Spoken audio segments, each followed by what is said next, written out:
Hey, folks, this is the Book Talk with Corbin. I'm your host, and you've already probably on my heard me make some comments about this whole so-called controversy around Kyrie Irving and his what they said. What do they call it? They said he was endorsing a so-called anti-Semitic movie. Let me tell you, this is my message to Kyrie Irving and other young black men and young black men throughout the United States of America. Let me try to explain something to you. And I'm speaking from many, many, many years of experience. When a black man is coming into consciousness about himself and his people, history and accomplishments, one of the things you want to avoid doing is making that too public, because many, many within white America, whether they're Muslim, Christian, or Jewish, they don't like that. They feel threatened by it. They feel threatened by it. And they will go after you. They will wage economic warfare against you. Period. That's happened time and time and time again. And don't you think you will be some sort of exception? They will wage some type of economic warfare against you. Maybe low level or maybe highly intensive, but they will do it.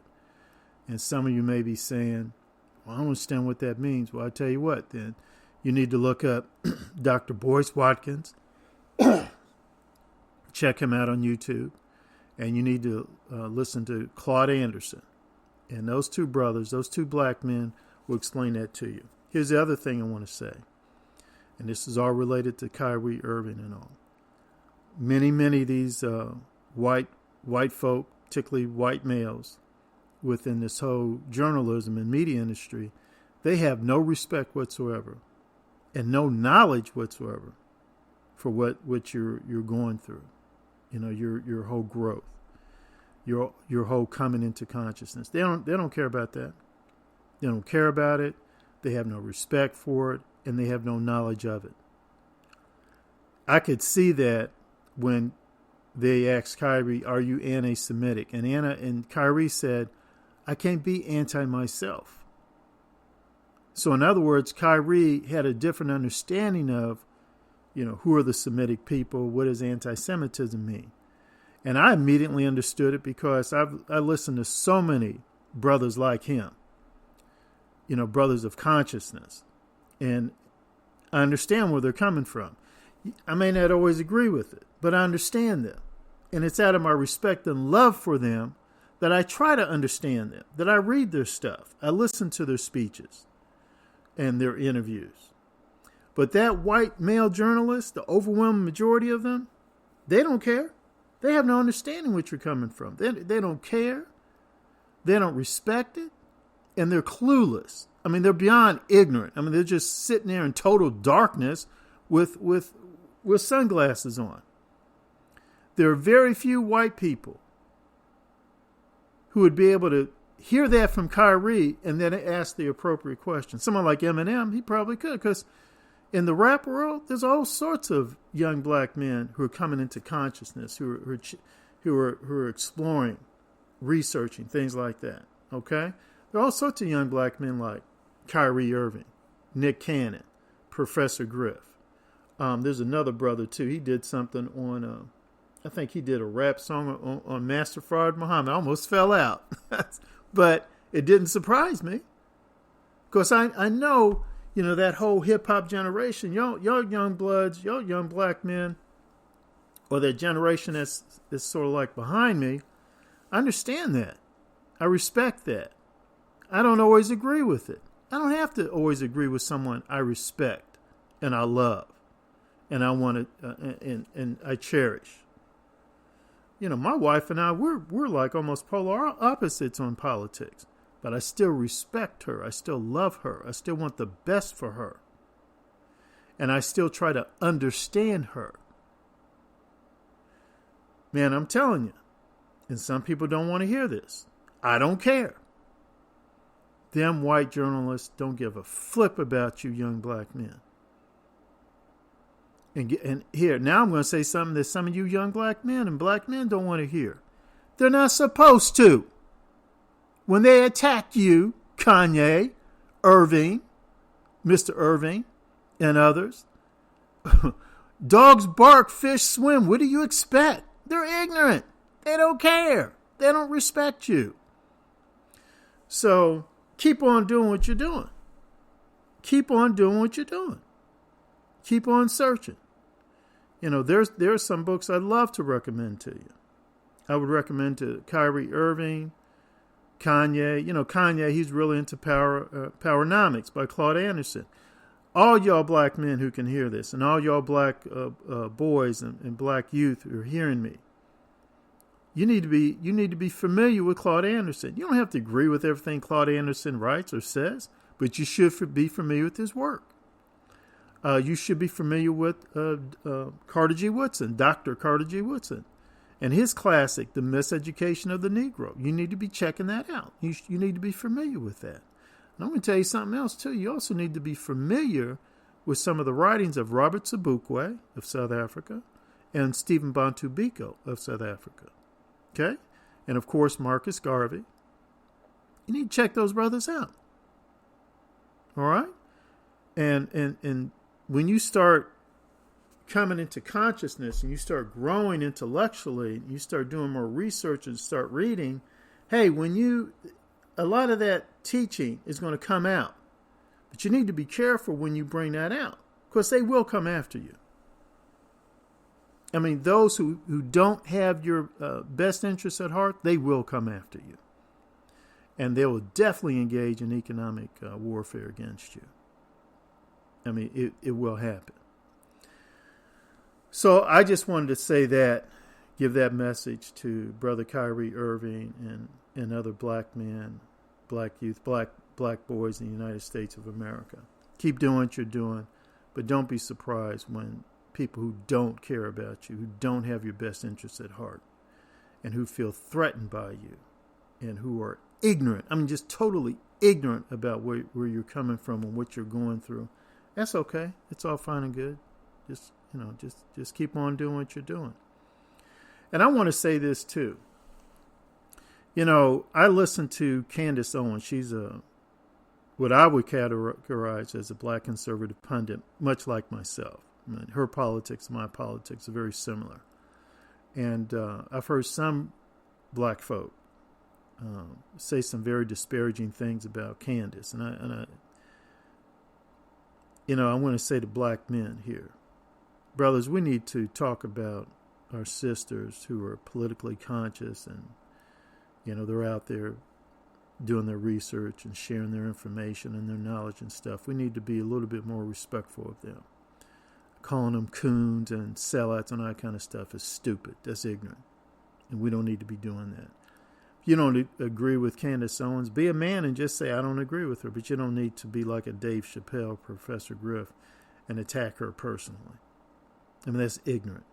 And we need to stop doing that. Again, hey, you don't just say, I don't agree with her, I don't like her, whatever. That's fine. But those personal attacks from a black man against a black woman, that's not conscious. That's not. We don't need to be doing that. Let me tell you something.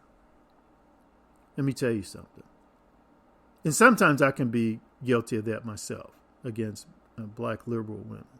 So, I'm not only saying it to you guys, but I'm also saying it to myself. We need to be far more gentlemanly and respectful when we're expressing disagreements with a black woman. But I want to tell y'all something. Again, I'm speaking to y'all black men in this country, black boys in this country, particularly Dave Chappelle and Professor Griff. Hey, check out, put into context that whole Kyrie Irving controversy, and notice who were those black men? Who were the folks who immediately just jumped on him, who were black? They were black men, right? Shaq and all those guys. Shaq, Charles Barkley, and I want to think of one more person. But who was also some of the people who immediately came out in support of Kyrie Irving? Candace Owens. Your brothers need to do a better job in exploring that, because Candace, she got what Kyrie Irving was saying. I got it too. Hey, as a black person, you start exploring and asking questions. You start coming into consciousness.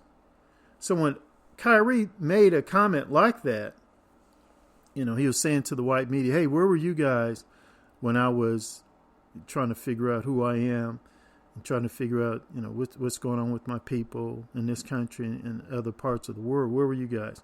I tell you, they weren't there because they don't want to be there. And you can't expect them to be there. But I understood the question, understood, the feelings, the thoughts, and so did Candace Owens. Okay? So we need to, we don't always need to be so vicious on a personal level in our disagreements with each other. You look at a lot of these, rap artists, they talk about beefs. A lot of times these beefs end up in violence. People getting hurt, people getting thrown in jail, people getting killed. For what? It's just dumb. Now, I'm not saying, again, I understand in rap music you're going to say something about one guy and the guy's going to say something back about you, but it doesn't need to lead to violence. And we definitely, as black men, we definitely don't need to be engaged in a violent language against sisters like Candace Owens. We can do better. And we can be better. And here's the final thing I want to say. I checked out that, they a lot of these white folks were saying that the movie, talking about the movies, the movie and the book, same title, From Hebrews to Negroes, Wake Up Black American. I knew immediately that's what is probably one thing that really struck Kyrie and other black folk in the United States.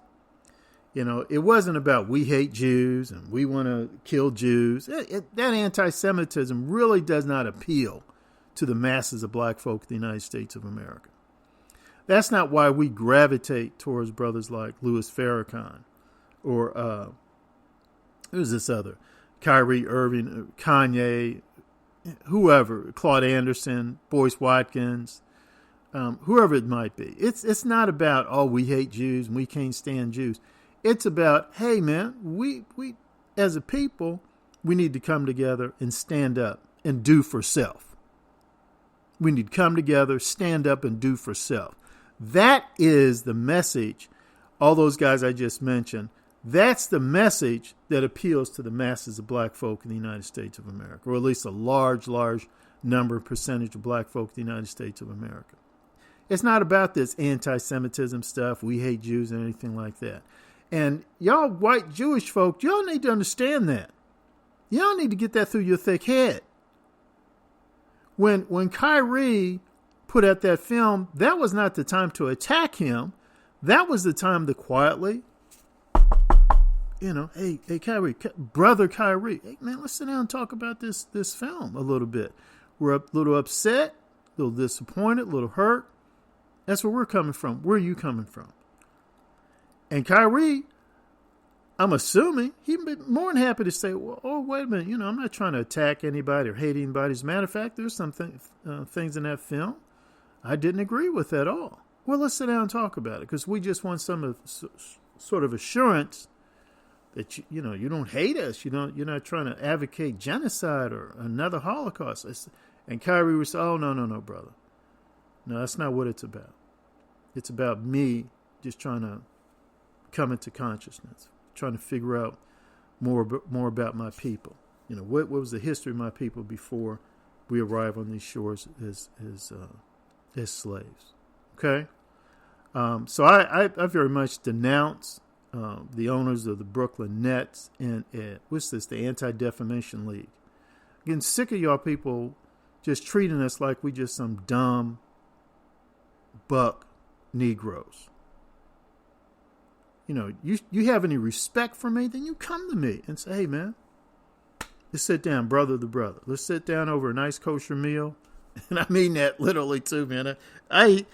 Sometimes it's only, if it ain't kosher, I don't eat it. I don't know why. Sometimes kosher tastes better. But, and I wish they'd put out like a kosher McDonald's. I'd really want to check that out. But anyway, I'm digressing here. Sit down 1-to-1, equal to equal, man to man. Okay? ADL don't respect us. And I think the ADL was out there saying some stupid stuff about Bishop Desmond Tutu, the late Bishop Desmond Tutu, saying he was a bigot and he was anti-Semite. That's the stupidest daggone thing I ever heard of in my freaking life. And I want to tell you something else, too. Now, I would never speak that way one-on-one to a Jewish brother or sister or a black brother or sister. You know, we got to be more respectful in our language. But I'm going to tell you this, too. If there was a Jewish organization that had, hey, Brother Desmond, we're a little concerned about some things you've been saying. Can we sit down? Can we have a meal together? Oh, he would have been there. Sure, yeah, sure, no problem. Yeah, let's sit down. I'm not about that anti-Semitic stuff. I'm not a Holocaust denier. So, brothers, again, brothers, speaking to black men, speaking to black boys, black males, I hope you take all that, what I just said, into consideration and give it some critical thought. And I hope that you continue doing what you're doing. And don't let anybody equate you.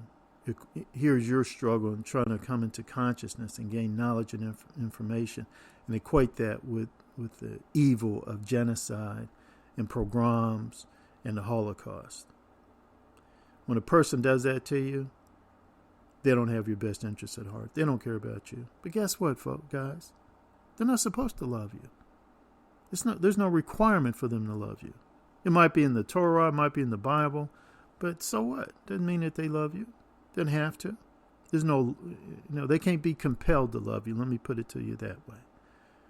But that shouldn't stop you from just keep doing what you're doing. Keep doing what you're doing. At a later time, I am going to talk about that. I got the book From Hebrews to Negroes, Wake Up Black America. I got the book and I'm going through it right now. It's thick. It's thick. It's over, it's easily over 350 pages. And it didn't cost that much, but I wouldn't have been surprised if, I felt lucky that the shipping and handling wasn't more, because it's a pretty thick book. And I'm going through it right now, and I'm not going to necessarily give a review of it, but I am going to talk about it and talk about the book and then share my message about the book to black men, black males, black boys here in the United States of America through this new podcast of mine.